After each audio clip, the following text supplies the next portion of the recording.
Great serpent of the deep, I call on you tonight. Give me flame in my pot, give me wealth in my hands, and give my food a taste no tongue can resist.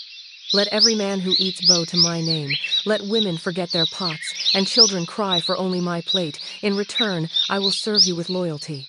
I will stir your hunger into every spoon, I will feed them your desire. Just give me what I ask, and I will be yours forever. Hey lovers! Before we dive into this amazing story, please do me a quick favor. Hit that subscribe button, turn on the notification bell, give this video a thumbs up, and drop your thoughts in the comments. That way, you'll be the first to know whenever I post a new video. Thank you.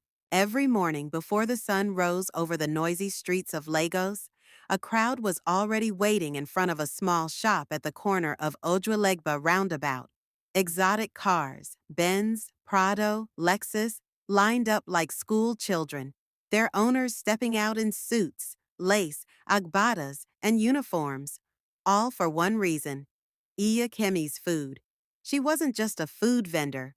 No, she was a phenomenon. People called her Mama Chop Life. Her jollof rice was like magic. Her egusi had the power to calm a quarrel. Her amala and uadu, even those who didn't like swallow before were now regulars. Who born amala if not Iya Kemi? They would joke. Every meal came with meat so big and juicy, people began to wonder if she was secretly supplying meat to restaurants. Some claimed one plate could feed 2 grown men, yet people still ordered 3.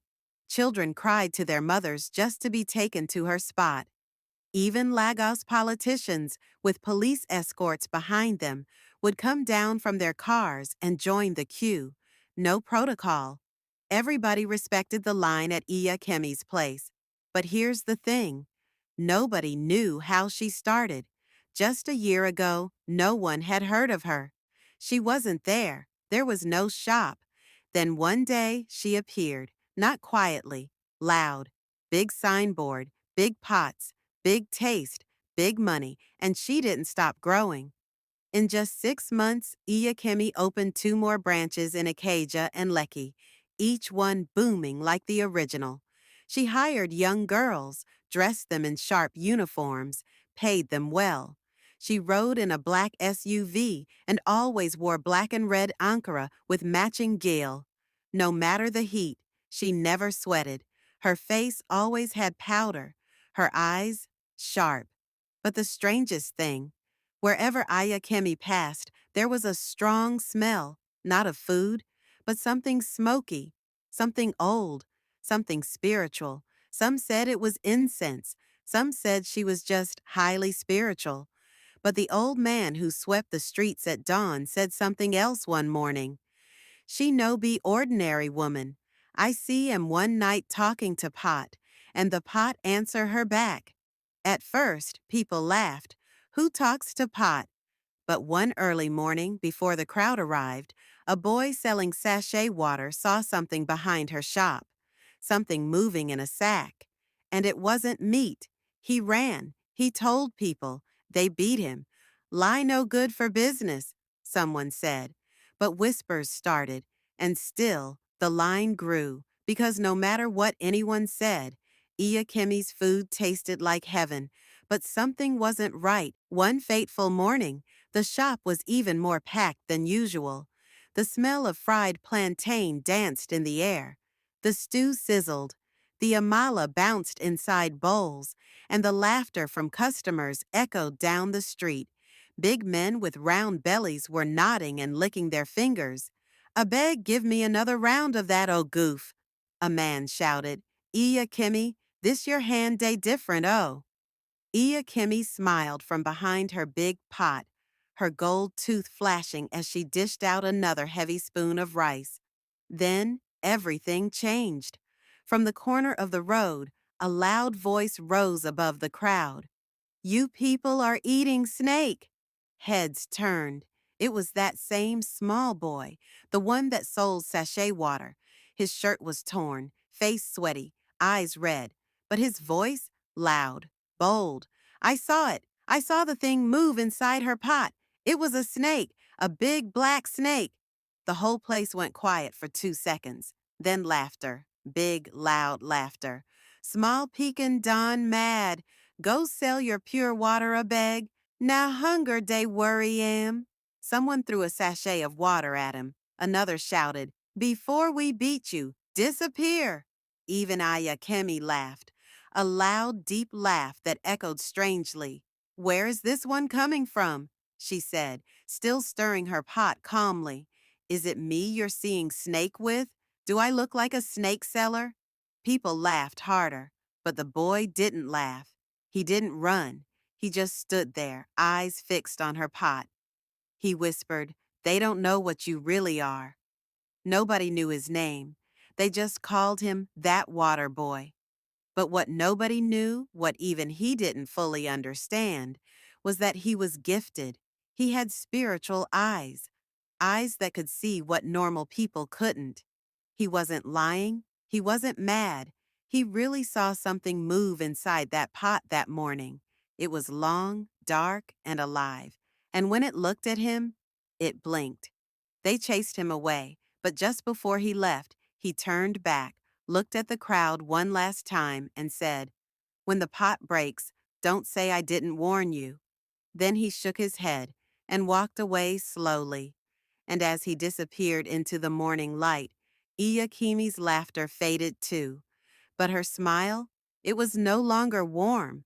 It was sharp, cold, knowing. And deep inside her pot, something shifted and hissed.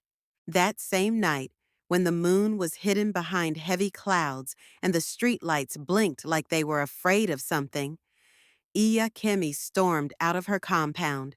She wore a black wrapper tied tightly across her chest, and her jewel was gone. Her face was bare. Her eyes were sharp, burning like hot coal in the darkness. She didn't go with her car. She walked, quiet, fast, like something was dragging her forward. She crossed 3 streets and entered a small Face Me I Face You compound where the walls were cracked and the windows had no curtains. That was where the small boy lived. His mother, a widow, sat in front of their tiny room, peeling onions with a kerosene lamp beside her. When she looked up and saw Iya Kemi, she dropped the onions. Mama Kemi, good evening, Ma. But Iya Kemi didn't return the greeting. She didn't smile. She stepped closer. Warn your son, she said, voice low, too calm. Tell him to stay out of what doesn't concern him. If he talks about my business again. She leaned in closer, face almost touching the woman's. I will show you that I didn't rise to the top with ordinary hand. The woman's lips trembled. Please, Ma, he's just a child. Then control your child, or both of you will cry, Iya Kemi hissed, then turned and disappeared into the night like smoke. The next morning, not far from Iya Kemi's booming shop, Auntie Evelyn sat alone in her own food stall. Once upon a time, hers was the busiest food joint in the area. Even government workers used to line up in front of her pots. Her ogbono was famous. Her pepper soup once healed hangovers. People even used to come from 6 just to taste her beans. But now, she sat on a bench, her food untouched. The air was heavy. Her pots were full, but empty of customers. She looked across the road. The crowd at Iya Kemi's shop was bigger than ever. Men in suits, women in wigs, children in uniforms. Even people she once called her loyal customers were there, laughing, shouting, licking plates. She bit her lip. What is so special about that woman? She whispered. We cook the same food. I even taught her how to make banga soup. So why am I the one suffering? Tears stung her eyes, but she blinked them away. She was not the crying type. She turned around and stared at her silent pots. Then she remembered something. The small boy, that sachet water boy. You people are eating snake. I saw it. At the time, even she had laughed. She thought the boy was hungry or mad. But now, with her shop empty every day while Iya Kemi's own was overflowing, something wasn't adding up. She stood slowly, wiped her hands, and stepped outside her shop. She crossed her arms and stared at the laughing customers at Iya Kemi's place. Whatever is behind this woman's success, she muttered to herself, I must find out. Even if it's not ordinary, I'm not afraid. And that was how Auntie Evelyn's journey began. The journey to uncover the secret hidden beneath Iya Kemi's pot. That night, after she closed her shop early, again, Auntie Evelyn didn't go home. She waited. She sat quietly in the shadows beside her stall, wrapped in a faded wrapper, her eyes fixed on Iya Kemi's place across the road. The last customer left around 9:47 p.m. By 10:15, the lights in the shop went off, but Iya Kemi didn't come out. Instead, two men in black entered through the back gate. One of them carried a small bag. The other held a long wooden staff, carved with strange symbols. Auntie Evelyn's heart began to beat faster. She ducked lower, hiding behind her plantain bunch. Her breathing became shallow. What kind of people are those? She whispered to herself. What are they doing at this time? She waited and watched. At exactly 11:03 p.m., the back door opened again. A thick smoke poured out, purple, like incense from a shrine. Then came the humming, low, deep, like a chorus of spirits singing from under the ground. Auntie Evelyn covered her mouth. She wanted to run, but she couldn't move. Something held her there. Curiosity, fear, or both. Then she saw her, Iya Kemi. But this time, the woman didn't look like the friendly food seller people clapped for every day. She wore all black. Her eyes glowed faintly like cat's eyes in the dark. And around her neck was a necklace of bones, tiny ones, like fingers. She stood at the center of the smoke, raised her hands, and said something in a language Evelyn had never heard. The men responded. They knelt. And then they began to pour something into the pot. Red, sticky. It steamed, even though there was no fire. Evelyn's stomach turned. What is that? She whispered, eyes wide. Is that, is that blood? She wanted to scream, to run, to faint, but then the pot gave a loud, deep gurgle, and the smoke sucked itself back into it like a greedy spirit. Everything went quiet. The men stood, bowed to Iya Kemi, then left through the back again. And just like that, she was alone again. Evelyn crawled backward, heart thumping like a talking drum. She didn't go home. She didn't sleep. She just sat behind her shop till morning, hugging herself. By sunrise, her mind was made up. She had to talk to someone, but not just anyone. She needed someone who had seen things, who knew things the average person didn't, someone who didn't just sell tomatoes and gossip. So she took a bus to Kedo, and by 1:17 p.m., she stood inside a small herbal shop that smelt of burnt leaves and bitter roots. The old man behind the counter didn't ask questions. He just looked at her and nodded slowly. You saw it, didn't you? He said. Evelyn's knees almost gave way. Yes, yes, I did, she whispered, but I don't understand what I saw. You're not meant to? The man replied. Not yet, but you will. He stepped into the back and returned with a small calabash tied with red thread. Take this, he said. At exactly 2 a.m. tonight, go back to her shop. Place this behind her kitchen door. Then leave. Don't speak to anyone. Don't look back. No matter what you hear. Evelyn hesitated. What will it do? The man's eyes narrowed. It will show you the truth, he said. The real truth. But be warned, some truths don't want to be seen. She swallowed hard, but she took it. Because Auntie Evelyn had already made up her mind. She was ready to see the secret hidden beneath Iya Kemi's pot. Even if it changed her life forever. Even if it ended it. That night, Auntie Evelyn did not sleep. She sat on her bed, holding the calabash tightly in her lap, her wrapper soaked with sweat though the fan was on. Every few minutes, she looked at the time. Her heart beat faster with every passing second. 1:58 a.m. She stood up. She wore a black scarf, dark slippers, and wrapped herself in her oldest shawl. She didn't want anyone or anything to recognize her. The streets were quiet, but the silence felt heavy, like the night was holding its breath. 2 a.m. She reached Iya Kemi's shop, her footsteps silent on the sandy path. Evelyn didn't waste time.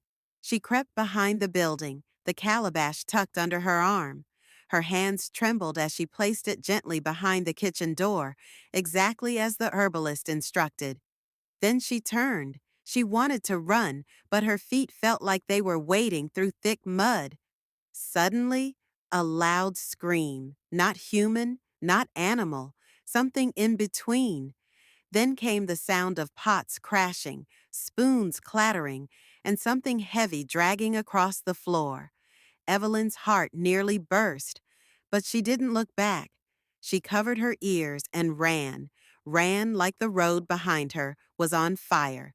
She didn't stop until she reached her stall. She collapsed there, panting, shivering, heart thundering against her ribs. She didn't sleep again. But as the sun rose, something changed. Strange things began to happen in the village. It started small. One woman misplaced her phone after eating from Iya Kemi's shop. Another man swore he lost the entire 50,000 naira he was saving for his daughter's school fees, just vanished from his drawer after eating amala and uadu from the shop. By the third day, it got worse. Mama Funka lost her only son. The boy went to school and never came back. No accident, no kidnapping, just gone.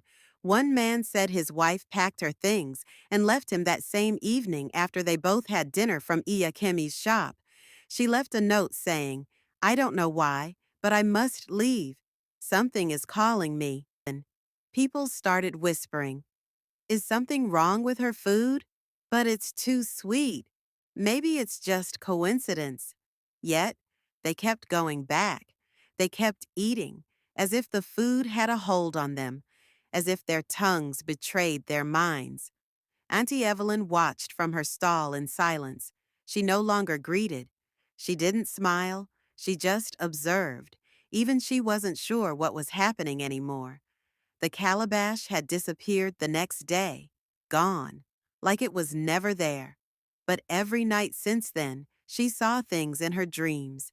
Hands stretching out of cooking pots, voices calling from under the ground, and always, Iya Kemi, smiling with black lips, her necklace of bones rattling softly. One day she tried to speak. She told a few women in secret, but they laughed. "You're jealous," they said. "Your stall is always empty." Meanwhile, she's selling out. She's using style to spoil her name. After that, Evelyn kept quiet, but deep inside her, something was boiling. Because she could feel it, the truth was coming, and it wasn't finished yet. The sun was hot that afternoon, and the air smelled like fried oil and roasted meat. Iya Kemi's shop was full, as usual. People sat on exotic chairs, licking their fingers, smiling, praising her food. But Auntie Evelyn wasn't smiling. She had just returned from Ketu, her heart pounding as she walked through the crowd. The small leather bag in her wrapper carried the powder the old herbalist had given her. The man had warned her, "This will reveal her true form, but you must pour it exactly where she sits. Then step away, and whatever happens, don't speak until you leave that place." Evelyn took a deep breath and walked into the shop. "Iya Kemi, good afternoon." She greeted with a forced smile. Iya Kemi looked up and beamed. "Ah, Auntie Evelyn, welcome. You finally came to taste my food, Abby?" Evelyn laughed lightly. "Not today, Mama. I actually came to see you. I'm worried." Iya Kemi raised a brow. "Worried, Ka? What happened?" Evelyn sat facing Iya Kemi, pretending to be tired. My business is not moving. Customers just pass me by. I cook everything fresh, but nobody wants to buy. I said, let me come and ask you for advice. Maybe you'll help me, as a sister. Iya Kemi chuckled and waved her hand. Ah, don't worry. Just keep cooking. Customers will come. Sometimes it's like that, dry season, but it will pass. Then she stood up. Wait, let me go and stir the soup before it burns. As she moved away, Evelyn's heart started to race. Her eyes scanned the area. Nobody was watching her. Everyone was focused on their food, fighting over who would get the last piece of pomo. Quickly, she untied her wrapper, dipped her hand into the small bag, and pulled out the grayish powder. She poured it softly, exactly where Iya Kemi had been sitting. Then she tied her wrapper again and sat back, pretending to relax. A minute later, Iya Kemi returned. She dropped her big spoon, laughed at something a customer said, and casually sat down. And then it happened. She froze. Her eyes turned white. Her body began to tremble, then jerk, then twist. People turned to look at her. What's wrong with her? She's shaking, oh! And before their very eyes, Iya Kemi let out a loud hiss, not a human sound. Her neck stretched, her tongue flicked out, and her skin, her beautiful brown skin, peeled away like paper, revealing shiny dark green scales. Her hands turned into coils. Her eyes turned yellow. Her bones cracked and popped as her body stretched and grew longer and wider until she filled half the shop floor. She wasn't a woman anymore.